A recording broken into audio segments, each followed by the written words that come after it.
Hey, what's up? Welcome to another edition of the Mandatory live on this Thursday morning. Remember, if you like the content, make sure to hit that like and subscribe button. Also, follow us on our social media channels. We're at the Mandatory TKO, and we're also available on the audio side, so you can find us wherever you stream any of your shows. And make sure if you got a couple of minutes to leave a rate and review, give us a 5-star because that helps the channel grow. And thank you to everyone that's rocking with us this morning. Remember to leave your comments because we will be getting to them. We are going to be ranking and giving you our top 10 ranking for the 140-pound division in boxing. I would probably argue, Bryan, that it is the most exciting division in boxing. But we have to talk about another division right now because Canelo Alvarez has agreed to fight William Scull later this year for a super middleweight title fight.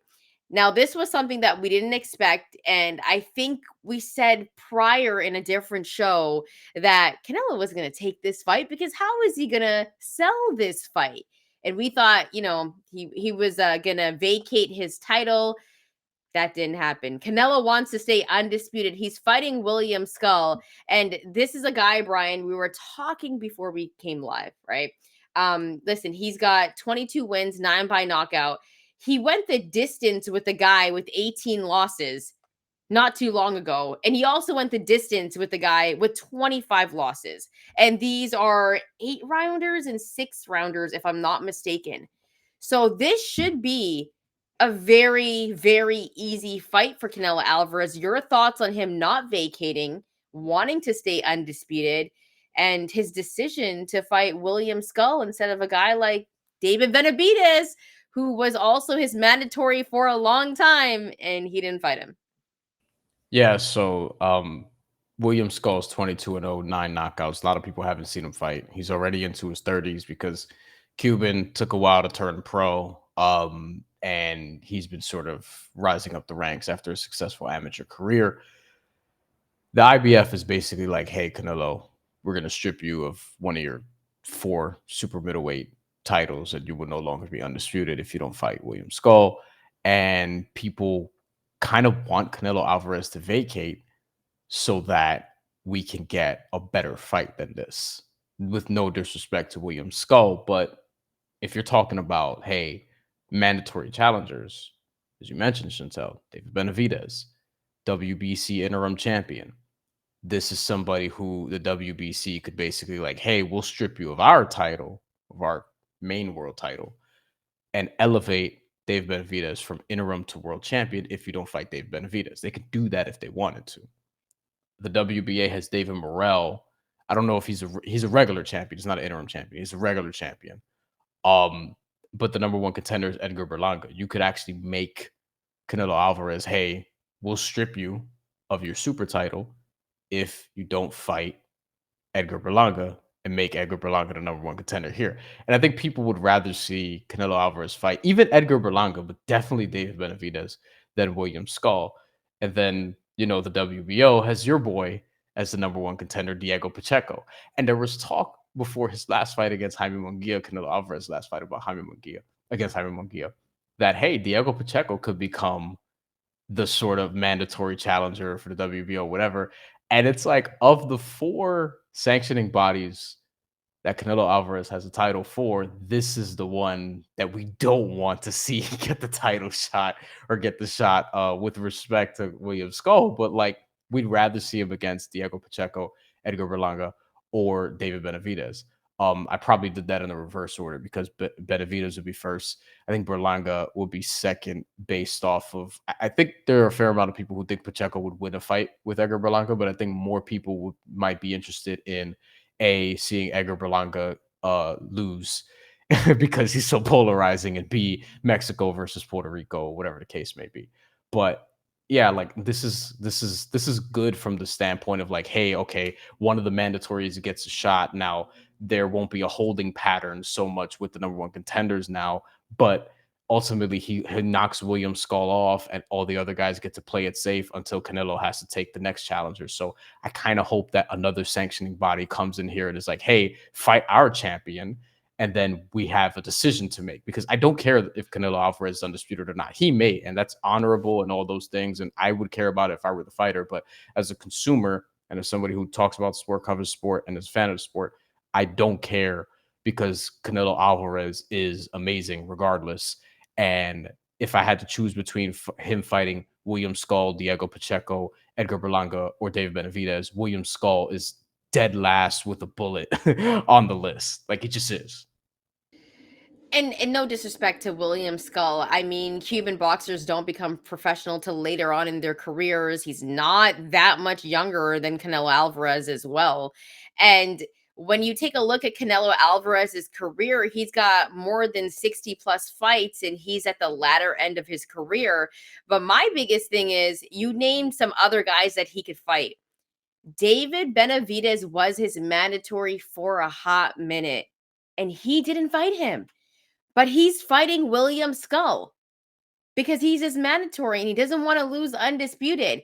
Now, listen, if you're looking at it from a Canelo perspective, this should be a great fight for Canelo Alvarez. If this guy is going the distance with someone that has 25 losses, that's not even a 10 rounder or a 12 rounder. This could be a performance for Canelo that could be very memorable for his fans. But there's two questions that kind of arise from this.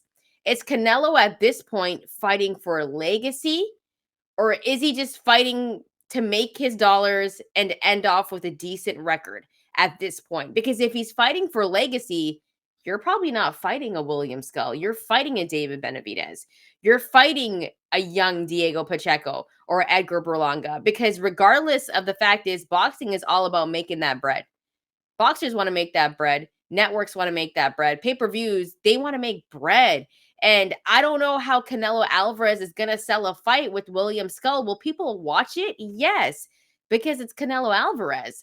But it's not the most enticing fight as a fan.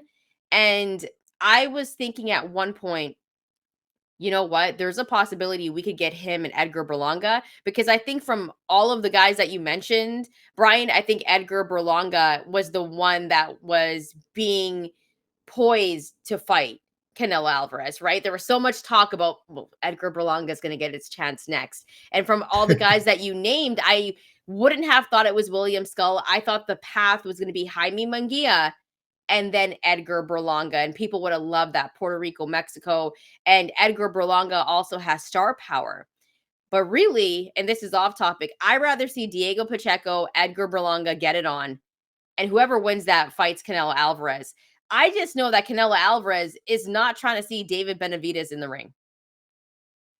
At this point, it looks like he's ducking a little bit. Do you feel like he's ducking at this point?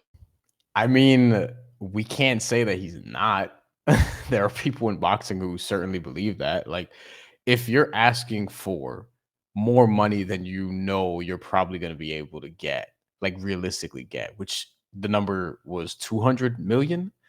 If that's the reported ask, like, no, then he's not really trying to. Realistically, who's getting 200 million to fight anybody? Honestly, anybody in this sport. There's a theory out there, and this is maybe hope trafficking, but there are people who hope slash think that this could be an agreement that's actually for step aside money and not to see Canelo Alvarez fight William Scull yet, but pay him off so that he can step aside. The IBF doesn't strip him of the title and Canelo Alvarez takes another route. I would like for that to be the case, but it better be against one of the other challengers that we talked about. Because if it's like, if it's Canelo Alvarez paying step aside money to William Scull, and then he fights, God, I don't even want to throw out like a lower tier name out of disrespect. But like, if it's one of those situations and it's not a Diego Pacheco or an Edgar Berlanga or a David Benavidez, that's probably going to be worse. You know what? I thought John Ryder fighting him was a boring opponent. I was like, oh my God, he's fighting John Ryder. I can't believe I'm going to watch this. And now he's fighting William Scull. What are you doing, Canelo? And it's just like, what? Canelo's already established his legacy. So let me just say that first. I think we have to give him respect. He's fought dudes. There's so much talk at one point that he was ducking people. He went and fought a Charlo brother. There's so much talk at one point, like, why isn't he fighting one of the Charlo brothers? He did it. Canelo has fought names in the business. I mean, his losses are Mayweather and Dimitri Bivol. Those are two pretty good losses to have on your resume. You have 60 plus fights. I think his legacy, especially in this era, he's been the face of boxing. It's already cemented, but it's just how he wants to go out. And maybe he wants to avoid fighting a David Benavidez who didn't look like his power really transcended at 175 when we saw him fight this past weekend, right? Or maybe Canelo saw that and was like, maybe I need to tune up and then I fight David Benavidez. I don't know. Right? Like, we don't actually know what Canelo's path is going to be. But also, if you're trying to sell this as a pay-per-view, because Canelo only fights pay-per-views, then you might want to attach it to another big fight. Like, if I'm a network, I'm like, okay, well, why don't we give you that you fight William Scull and then you fight one of these guys, Benavidez or Pacheco or Berlanga? Because how is he going to fight? How is he going to sell this fight with him and William Scull? Are you going to be buying that pay-per-view? No. Yeah. You know what I mean? Somebody wants to calm me, I'll be all for it, but we can figure out other ways to potentially watch that if we so please. I'll say this. Look, Canelo Alvarez is going to be 34 years old. That's the other piece of this in July. So the next time we see him in a ring, he's going to be 34 years old. Do I want to see Canelo Alvarez use one of the last however many fights he has left on a William Scull level opponent when whatever, like, you could say he's still at the end, like the tail end of his prime. You could say that he's slightly past it and it's going to start showing those warts, whatever the case may He be. looked great against Jaime Munguia. Yeah, and He looked great. before that, you could be like, oh, okay, maybe there's a little bit of slippage because John Ryder, small ring, didn't knock him out, and Came back from wrist injury though. and I did the surgery, which I continue to say. which you always point out, which has aged well because we saw how he looked in the Jaime Munguia fight. So I think this is the other piece of this. He's in his 19th year as a professional. He's got 65 pro fights. Like, we're approaching 70 here. Guys don't do this anymore. He does have 65 pro fights. Maybe he gets to 70, whatever the case may be. I don't want to see, like, if this is the tail end of his peak or whatever it is, like, we can call it the tail end of his peak. I don't want to see it spent on this fight. Yeah, and you know what though? I'm gonna take a look at it in a Canelo perspective. I'm gonna do whatever I want.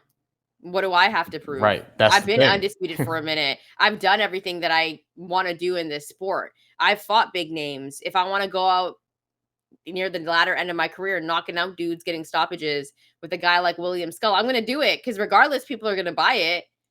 People will buy the pay-per-view to see Canelo fight because I guarantee you Canelo's going to have a crazy finish in this fight. It might not be fair to William Scull. No disrespect to him. Cuban fighters are very tricky, Bryan, but this should be a performance that will be probably memorable to Canelo fans, but it's just about the opponent. I think we want to see him go out on top. We don't want to see him be older in the sport like a Triple G, right? And seeing Triple G fight, his last fight was extremely tough. I think Canelo still in his prime, he still has it. And that's why we want to see him in Benavidez, because if he did fight Benavidez and he beat Benavidez, and after seeing Benavidez at 175, I think Canelo has a really good shot. I think if Canelo Alvarez had David Benavidez on his resume, no one could ever talk smack about him or say that he was ducking anybody. I think people would have a serious, if he fought David Benavidez and beat David Benavidez at this stage of his career, I think there's a section of people, maybe more than a section of people, who would have a serious, is he better than Julio Cesar Chavez? That's a conversation that would have to be had. Yeah, almost first take style debate, except it wouldn't be on First Take because, you know, they don't cover boxing like that. It would be here on the mandatory. Right. We would have this conversation. We would legitimately have this conversation because it'd be fascinating to talk about, especially if he destroyed David Benavidez. But again, I think that David Benavidez for now would probably win that fight. But he is playing with fire now because when you start moving up and down weight classes, he says he's willing to come back down to super middleweight and cut. and people are questioning his power at light heavyweight. And Canelo Alvarez just looked great at super middleweight in his last fight against. Look, Jaime Munguia, was he ready for Canelo Alvarez? I don't know. I don't know. Can you be ready for Canelo Alvarez? Period. Like, that's the other piece of this. Like, David Benavidez is probably ready for him, but if we watch the fight and it's like 117, 111, Canelo Alvarez just kind of schools them. I don't know how many people would be totally shocked by that, especially when armed with hindsights. Be like, oh, okay, whatever.